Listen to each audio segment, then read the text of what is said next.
tuning in to the online broadcast network, AFTERBUZZ TV. Over 20 million weekly downloads in over 150 countries, and your number one source for after-show entertainment.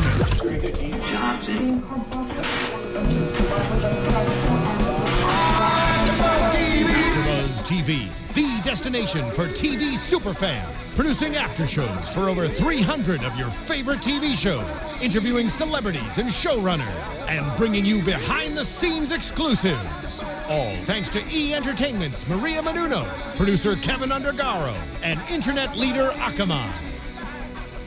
Now, let the buzz begin! Hello and welcome to the Librarians AfterBuzz After Show. Yeah, we're feeling the magic.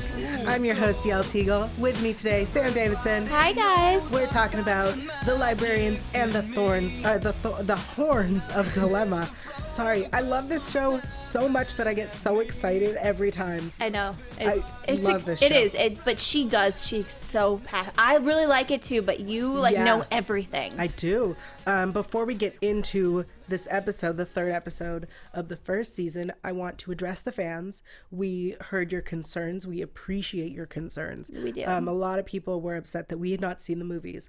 And I will let you know that between last week and this, we've been looking for places to find them online. TNT does not have it. Hulu does not have it. So we issue a challenge now to our fans. Tweet at us links to watch the 3 movies. Mm-hmm. We want to see them. We really do. Yes, and we did look up the Wikipedia, got all the basics down. You guys were so right. There were big things that we missed, and I'm so glad you called it to our attention because now we know a lot more about the show. Yeah, and I mean, I know that the show is presented in a way that if you hadn't seen the movies, the first episode gave you enough information so that you could be fresh-faced into this story. Exactly. And I think they did that on purpose, and I think it was great. But I see where the fans are coming from, and we will watch the movies. Send us the links. That is all we ask. Please. Thank you. All right, let's jump into the story about Golden Axe Foods. Yes. So our librarians are looking through the clippings book, and they notice that these 7 people have gone missing. They're from all over the country, but, no one's going to figure out that they are all connected, except for that it's in the clippings book. Right. Which takes us to Boston because, yes, these people are from all over the country, but they all went missing in Boston. Yes, and the door opens there. Yeah, and we will talk about Jenkins and the door in a bit, but I want to just talk about this amazing story about the labyrinth. So they go in to Golden Axe Foods, and we meet the CEO, Miss Willis, and her sassy assistant, Franklin. Yes. He's hilarious. I enjoyed him, actually. Yeah, I wish we would have had more of his sass. Yeah, me too. He was fun. But I like this whole Bayard is we're going to walk in. We're not going to break in, Ezekiel. That's not the way we do it. And when she points out to them that the way she knows that they're hiding something is because they were taken straight to the CEO. Yeah. They didn't have to jump through hoops. And then CEO was like, we'll take you straight to HR. And I hate to keep paralleling Leverage, but the show is so similar. It is, yeah. And especially this whole sequence of, Bayard is the Timothy Hutton character and, saying no, we're not going to break in, we're going to walk in, and then they're going to take us to this, and then they're going to, because they did this, we know this. It's just so beautifully written. It is, and I love that it's a strong, beautiful female character in that role. Now. Oh yeah, it's very similar, but it takes it on a whole different level when it's a strong Rebecca Romijn. It's pretty cool. I really like this show. It's unique. Yeah, and Rebecca Romijn is amazing. Especially she's playing a colonel. She's playing not just a soldier. She's a colonel. And she does a good job. Yeah, really good job. My only complaint: I'm not a fan of her hair pulled back like that. But I think it's made to make her more less feminine, which I don't like. The girl needs to let her hair down, and she will at some point. Yeah, and I can't wait for it because she's beautiful. Of course. Yeah. So anyway, she separates from our librarians because she's gonna go to the server room, and they're gonna go talk to HR where it's safe. Unfortunately, she's getting followed, but finds her way to the server room, air quotes on that, because it's not a server room. It is a room full of artifacts. And the librarians are not in HR. They're in a labyrinth. And this starts us off on this crazy adventure this episode. So fun, where they're walking around and Cassandra's brain is putting it together without anybody knowing that they need to even. Yeah, and I mean, that's exactly what I said last week. She's like completely crucial to everything. Like, if she didn't have her faults, like, she would be the strongest, most powerful one out of all of them. Oh, yeah. She did math. That's how she solved the problem, by doing math. She knew everything. Oh, it was so fun. That was cool. I really hope everyone else had as much fun watching this adventure as I did. Yeah, I mean, I did as well. Cassandra's, I think, is my like favorite character. I've decided that. I think she's really cool. And what she can do is so cool, and it's so helpful to, because without her, I don't know how they did any of this before. Yeah, I agree. They wouldn't have been able to get through the labyrinth, right? Without her, they probably would have died. Yeah, she is the smartest. I'm gonna say it. She's the smartest of them. Yeah, she is.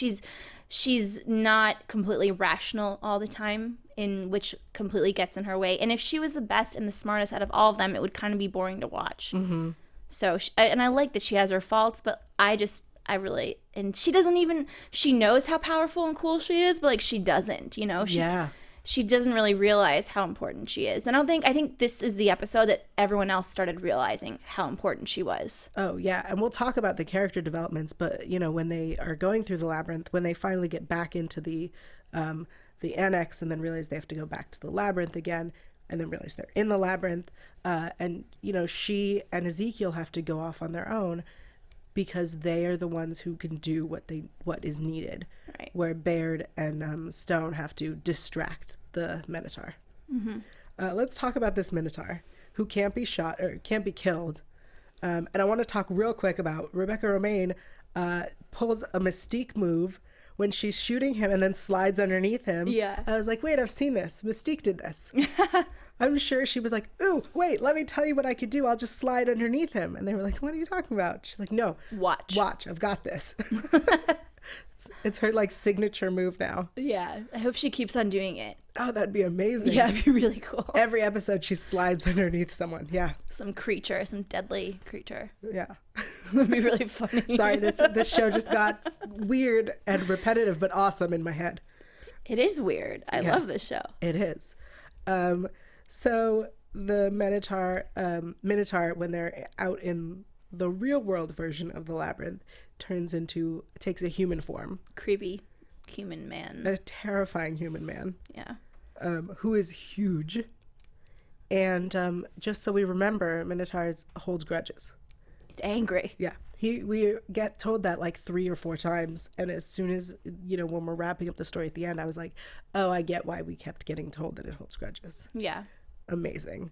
So it seems that the reason we have this labyrinth and this Minotaur is because Golden Axe Foods sacrifices every 7 years. They sacrifice 7 females and 7 males. So 14 virgins, air quotes, which are then, we translate virgins into innocents or unexperienced. And so that's how we get to interns. Yes, but not all interns are virgins. I like that they translated the word as opposed to specifically used the traditional form. Yeah. I think it's a much more interesting way to do it, and I think it's a much more novel way. Usually, you know, virgins, it would have been, oh, okay, so it's just they happen to hire 14 specifically virgins. That's boring.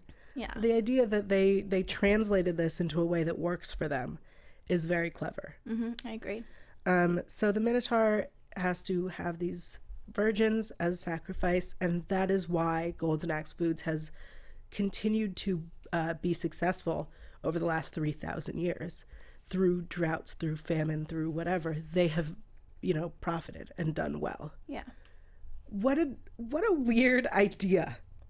It's a really odd idea. I mean, but they make it make sense, which is great, but it's just something I've never really come to my mind, you know? Yeah. The writers of this show are like, wouldn't it be interesting if we do this? Yeah, that would be interesting. Yeah, obviously, yeah, that'd be awesome. So weird, so fun. So through the labyrinth, we have eventually we separate. We've got Baird and Stone distracting the Minotaur, and then we have Cassandra and Ezekiel going to the center. They need to pull the plug, essentially. And the way they do that is they have to find the thread that, what was his name? Theseus. His thread that he used to get through and get out of the labyrinth. And I loved that idea, by the way. I don't know. I just thought that was really cool that there's always a thread and you have to find it. Yeah. And I'm thinking, like, where is it? I want to find it. I think the cool part was that until we got to the physical thread, Cassandra was our thread. Yeah. She had the map in her head and we just followed her map. So this scene where she closes her eyes and Ezekiel guides her, is her senses, was beautiful and fascinating and a really great metaphor for this thread that they needed to get to. And then when Ezekiel uses his skill of bailing to save their lives, which was a really fun way to remind us of who he is. And then he throws, I love when she's like, what is a better metaphor or symbol for a labyrinth than a string or like a straight line wrapped around itself? Yeah. I was like, yeah, I get it. And they throw it and it crumbles the labyrinth and takes them back to the back door of the annex, and they are free. Yeah. It's so smart. It makes sense to the normal person like me. But I really enjoyed it. And again, Cassandra, I'm afraid that, she might try like get weaker, which is something, but she is like the driving force, because without them, again, they would have died probably. This episode was so adventure filled, which I think I don't feel like the first two episodes were as suspenseful, in the way that we're, watching every turn and they're running and we feel like we're running and like it's like, oh my God, what's going to happen? I do feel like the first two like kind of planted the audience, those that didn't watch the movies, which I'm grateful for, because we hadn't, and we will once you guys send us the links. But, it told us kind of what was going on instead of just throwing us into it, because we wouldn't have known anything. Yeah, I agree. I think this was a great way to continue that and to just, it was so much running. Yeah, it's a lot of running. Lots of running, always with the running. Let's talk about Jenkins a little bit.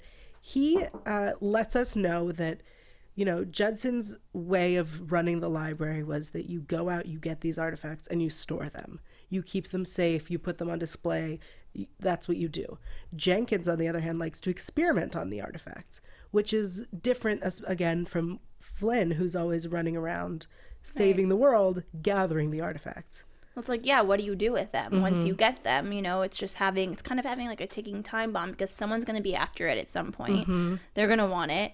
And to me, it doesn't really make sense to put it on display, because like, how easy is that for someone to like know where it is and want to steal it? Well, it's on display in the secret library. Right, but still, like, I'd want to keep it hidden at all times, like under a bed, in a box, I don't know.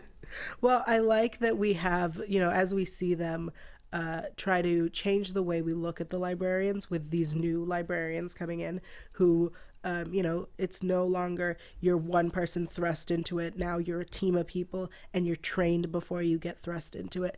And so we see also that Jenkins is like, but also you can experiment on it. You can see what these things do and what they can do and how we can use them to benefit us, which was great because he fixes the back door. Yeah. Which is so cool and allows them to go anywhere. He gets them to Boston. Yeah. And then he gets them out of the labyrinth using this back door, which it really presents us this great idea of him using symbols to represent things to make the doors. So for example, he uses, what are those games called? Oh yeah, I don't know. I'm not sure what they're called. It's like the little maze games with the ball, and you have to get the ball from one point to the other. Well, they're just like the game, but everyone probably can picture it. Right. It's one of those games you have as a kid. Ugh. With the silver ball popping around. I really hope somebody is like writing on YouTube, like, guys, it's this. We're like, oh yeah. Like idiots. We're like, we're sorry. No, just kidding. I didn't play with any of those, but those things, So he uses one of those to symbolize the labyrinth and puts it into his backdoor machine and opens the door to them. Amazing. Genius. I really am liking Jenkins. I like that he is going from, just the naysayer to kind of challenging them. Instead of just saying no, he's saying no, find a way to do it. Like, no, I'm going to stand in your way so that you can think creatively, think outside the box. But I also love, like, what a goober he is, kind of. He really is such a weird, odd man. Yeah. But, like, lovable. And I expect it to continue for him to continue to be so lovable, but, like, super weird. I'm just excited for his, like, real personality to come out, whatever that is. I don't know. I want to see them get him drunk. Yeah. Right? Like, that'd be so fun. I know. He'll, like, tell all the secrets. Yeah. Just, like, let it all out. Well, once they bring the Theseus's thread back to the annex, he's got to figure out a place to put it. And I feel like that was a very quick, two sentence scene, but I feel like that is setting us up for something, because they're about to start collecting a ton of artifacts, and they don't have the space that they had with the main library. Right. And I'm excited to see what that turns into, because I don't think that was a throwaway line. I think that was an important. It's like they're going to maybe be creating, like, their own new space in some way. I don't know. I mean, I feel like all these new spaces might just somehow be able to pop up. Maybe. I mean, maybe they can use the back door to create a storage space of some sort. Yeah. A really cool storage space. Oh, obviously. Of some sort. Yeah. Before we talk about the character development, I want to talk to our fans and our listeners and our streamers and thank them for listening and watching and downloading and all of that. We really appreciate it. We especially appreciate all of the comments we got on YouTube, letting us know that a lot of our questions we had last week would have been answered in the movies. We appreciate you letting us know that. We will work on that. And thank you for tuning in general. Even if you didn't comment, we appreciate you. And we ask you to do one very simple thing for us. If you are able to, we would love it. Go onto iTunes and rate and review this show. If you like us, give us 5 stars. If you don't like us, that's okay. We get it. We'll take 4 stars. But also leave a comment. If you don't like us, tell us why. Yeah. If, all of those people who commented about us not seeing the movies, we really appreciated hearing how important it was to you guys. And we are going to fix that. We're going to rectify the situation because of you guys. That's what we're doing for you. Also, because of you guys, we get awesome guests. And we did talk to someone from the show, and we'll tell you who when we get into news. But let's get back into this episode. Okay, so the characters. We start this episode where they're on a training mission.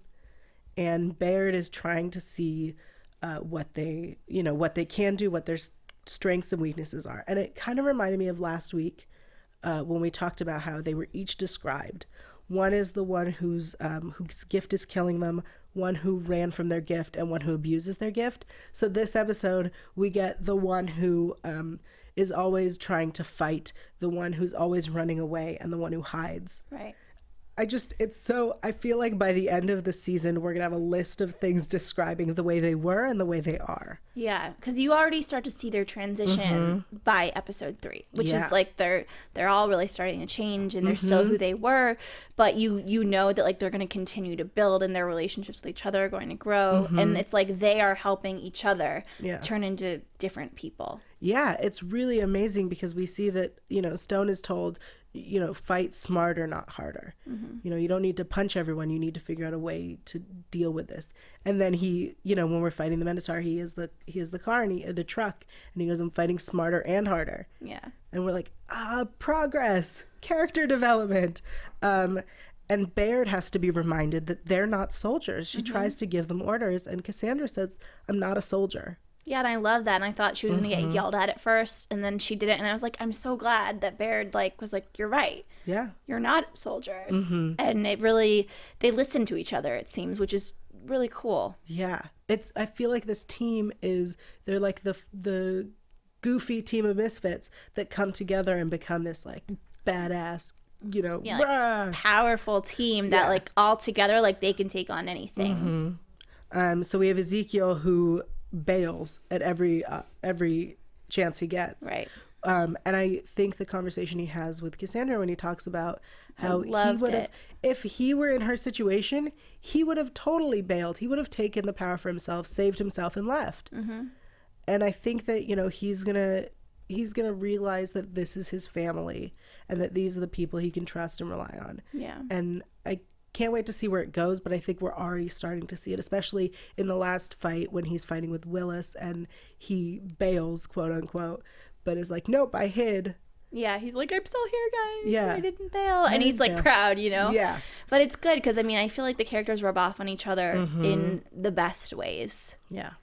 It's awesome. And I feel like Ezekiel and Cassandra kind of are maybe starting to create like a brother sister bond, like nothing romantic between them, but like definitely they're very close. They're gonna be very close. Yeah. And I mean, Stone and Cassandra have this friction between them. Sexual tension, I think it is. You think it's sexual tension? I do. Yeah, I wrote down sexual tension ? But then at the end I was like ! But he says to her that he doesn't trust her, that he came into this because, you know, nobody back home knows that he's a genius and he's been hiding it. And he came into this because he trusted her.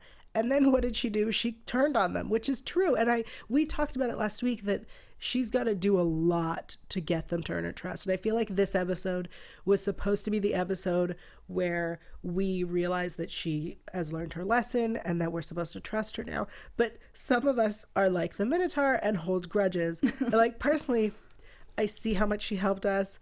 And I feel like if we were people, if like I knew her personally, this gonna sound so awful and the fans are gonna be like, wow, you have bad friendships. But like, I wouldn't trust her. I'm with Stone. Like, she kind of almost got us all killed. Yeah, but you also have to measure like her value, which is super high for them surviving. Like, she is their survival. But also the one who almost got them killed last week. But she's not going to do it again, okay? Fool me once, shame on you. Fool me twice, shame on me. So once she does it again, then, like, we can have another conversation. But it was an extenuating, you know, circumstances. She's dying and, you know. She's still dying. Yeah, she apologized. Like, she's dying. Give the girl a break. I think she will, by the end of this season, do it again. Yeah, that's what I think. Not to get into predictions. In fact, you know, before we get into predictions, let's get into news. AFTERBUZZ TV News. Because I have a lot of great news to tell you guys about. That's right. We had John Kim, who plays Ezekiel, in the studio for an interview, and we will tweet out that link if you haven't seen it already. He is the sweetest person. Oh my goodness. And super Australian and adorable. And it was a really fun interview. He talked about how he got involved in the show, his relationship with Christian Kane, that whole situation, everything about the show. So check it out. We will share that with everybody. I will tweet it out as well as you will tweet it out. Yes. And we might leave it in the comments on YouTube as well. Yeah, watch it. It's awesome. Yeah. Also, I found out something really interesting over the weekend. What? So pop star Charli XCX, who everyone probably knows from her really popular song Boom Clap or Bang Clap. Out of my heart. Yeah, that song. Okay. So she was a songwriter and now she's a pop star. And apparently she has synesthesia, which is what Cassandra has. Yeah. She has undiagnosed synesthesia. She sees music as colors. And so she has stated that she likes music that is pink, purple, black, or red, and does not like music that is green, orange, or brown. I think those are the colors. Yeah, green, yellow, and brown. She doesn't like green, yellow, and brown music. And she was a songwriter, and she'd written a song. I don't remember which song it is exactly. Some super popular pop song. She wrote it. She knew that it would be a hit and that people would love it. But because of the color of the song, she didn't want it to be her song because that color didn't represent her brand. Girl has standards. What are you going to do? What an amazing situation. I feel like I want her to come on an episode and hang out with Cassandra. And I'd be like, what are you seeing now? What are you seeing now? I'd be like playing music. Be like, what's that? Well, because I mean, Cassandra at the end of the episode is sitting there. She's got a countdown and she's like 7, purple. And I'm like, this is so fun. Because I feel really like cool. That means that Charli XCX would like songs that have 7 in them. Yeah. Because they're purple. And there's so much research probably that's like into that. And I want to know more. Yeah. So that's some really exciting news about Charlie XCX. Also, we'll send out links for the interview. Plus, we have more stars coming in. That is a hint right there. Let's get into predictions. There it is. And now, your AFTERBUZZ TV predictions. So in the promo for next week, we see that Christmas is canceled, Santa is missing, and it looks like Santa is being played by guest star Bruce Campbell. So that is what we see in the promo. What are your predictions? Super excited for that episode. I'm really sad I can't be here next week. I will be in Connecticut for Christmas, but I think it's going to be awesome. I think that Stone and Cassandra are going to continue to have the sexual tension. I see it. You know what? A lot of times I'm right and you're like, you're crazy. And then you're like, okay, that's true. 2 weeks later, That's you're right. true. Yeah, I'm pretty sure I'm right. I think Flynn will come back. Hopefully, I really I want him to be in it more. And after doing research about the movies, he's such a big part of the movies. I just hope his character in the show wasn't just a platform to just lose him. Well, a lot of people have pointed out something that we should all be aware of is that Noah Wyle is busy on Falling Skies. Yeah, we get that, but That's why, we understand. That doesn't mean we don't want him. Yeah, I just think without him, because that's what the entire franchise is based off of, it's a little lost. So, and, he has to come back and have his romance and what have you. I think this next episode is going to get us a lot more information about the characters because I feel like Christmas, especially Christmas in television and film, is all about hearing people's backstories, what their childhood was like. Some people hate Christmas because they had bad family situations or whatever. Some people love Christmas because it was it's usually something like there's the one day a year my parents didn't fight or whatever. So I think we're gonna get a lot of really interesting backstory. I think it looked like from the promo that Cassandra is super into Christmas. I love her. She's my spirit animal. I'm so obsessed with her. I want to know why she's super into Christmas. I have a feeling that Stone is super anti-Christmas. Yeah. Right? And I think somebody will have a kiss under mistletoe. I don't know who, but somebody. That's my prediction. Got the chills. What's wrong with me? I don't know. That's my prediction. Guys, thank you so much for tuning in to the Librarians, the Horns of the Dilemma. We are really excited. We will see you next week. But first, Sam, tell them where they can find you online. You can find me online at SamD43 on Twitter and Instagram and SamDavidsonEntertainment.com. Awesome. And of course, you can find me online at yael.tv. That's YAEL.tv. Also on Twitter. Be sure to check that out because we will tweet out the links to the interview with John Kim, as well as I'm doing a Doctor Who swag giveaway, which ends on Christmas. So make sure you're following me on Twitter at Yael Tygiel. That's YAELTYGIEL. And I will see you next week for more of The Librarians. From executive producers Maria Menounos, Kevin Undergaro, Phil Svitek, and the entire AfterBuzz TV staff, we would like to thank you for listening to the AfterBuzz TV network. To watch or listen to other after shows and post comments or questions, be sure to visit AfterBuzzTV.com. I'm Sir Richard Wentworth, and this has been a presentation of AfterBuzz TV. Buzz you later. The views expressed herein are those of the hosts only and do not necessarily reflect the views of AfterBuzz TV or its owners or principals.